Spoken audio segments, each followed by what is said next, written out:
Chicken நிறுவனங்களில் 7 மணி நேரமாக வருமான வரித்துறையினர் சோதனை மேற்கொண்டு வருகின்றனர். கோவையை தலைமையிடமாக கொண்ட சுகுணா சிக்கன் நிறுவனத்திற்கு நாடு முழுவதும் 20 மாநிலங்களில் சுகுணா சிக்கன் நிறுவனத்தில் 7 மணி நேரமாக சோதனை என்பது நடத்தப்பட்டு வருகிறது. வருமான வரித்துறையினர் இந்த சோதனையை மேற்கொண்டு வருகின்றனர். இதுகுறித்த கூடுதல் விவரங்களை தருகிறார் செய்தியாளர் கிருஷ்ணா. கிருஷ்ணா, எதற்காக இந்த சோதனை? 7 மணி நேரமாக நடைபெற்ற சோதனையில முக்கிய ஆவணங்கள் ஏதாவது சிக்கியிருக்கா? நிச்சயமாக சுகுணா சிக்கன் எனப்படும் இந்த நிறுவனம் கோழி பண்ணை தொடர்பாக இந்த தொழிலை நடத்தி வருகிறது. இவர்கள் இந்தியா முழுவதும் 20 மாநிலங்களில் தனது வர்த்தகத்தை நடத்தி வருகிறார்கள். இந்தியாவில் மட்டுமல்லாது வங்கதேசம், கென்யா உள்ளிட்ட வெளிநாடுகள், இலங்கை உள்ளிட்ட வெளிநாடுகளிலும் இவற்றின் நிறுவனங்கள் என்பது விரிவடைந்து இருக்கிறது.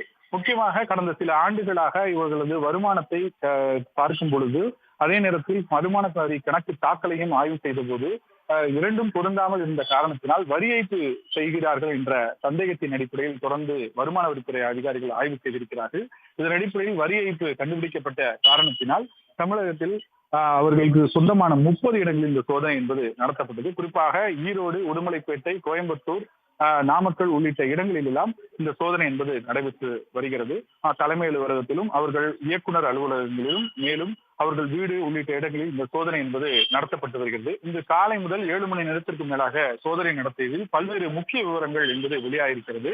ஆண்டுக்கு 11,000 கோடி ரூபாய் அளவிற்கு வருமானம் ஈட்டும் இந்த நிறுவனம் தொடர்ந்து பல்வேறு விதமான தொழில்களை தொடர்ந்து துவங்கி இருக்கின்றன. அதாவது டெல்பிரஸ் என்ற பெயரில் சில்லறை விற்பனை நிலையங்களை துவங்கி இருக்கிறார்கள். இதன் மூலம் மீட்டுகள், அதாவது கறிகள் பல இடங்களில் அவுட்லெட் ஆரம்பித்து பல்வேறு இடங்களில் விற்பனையை ஆரம்பித்திருக்கின்றனர். இந்த ஆண்டு இறுதிக்குள் 1000 விற்பனை கடைகளை கொண்டு வர வேண்டும் என்ற இலக்குடன் தொடர்ந்து செயல்பட்டிருக்கிறார்கள்.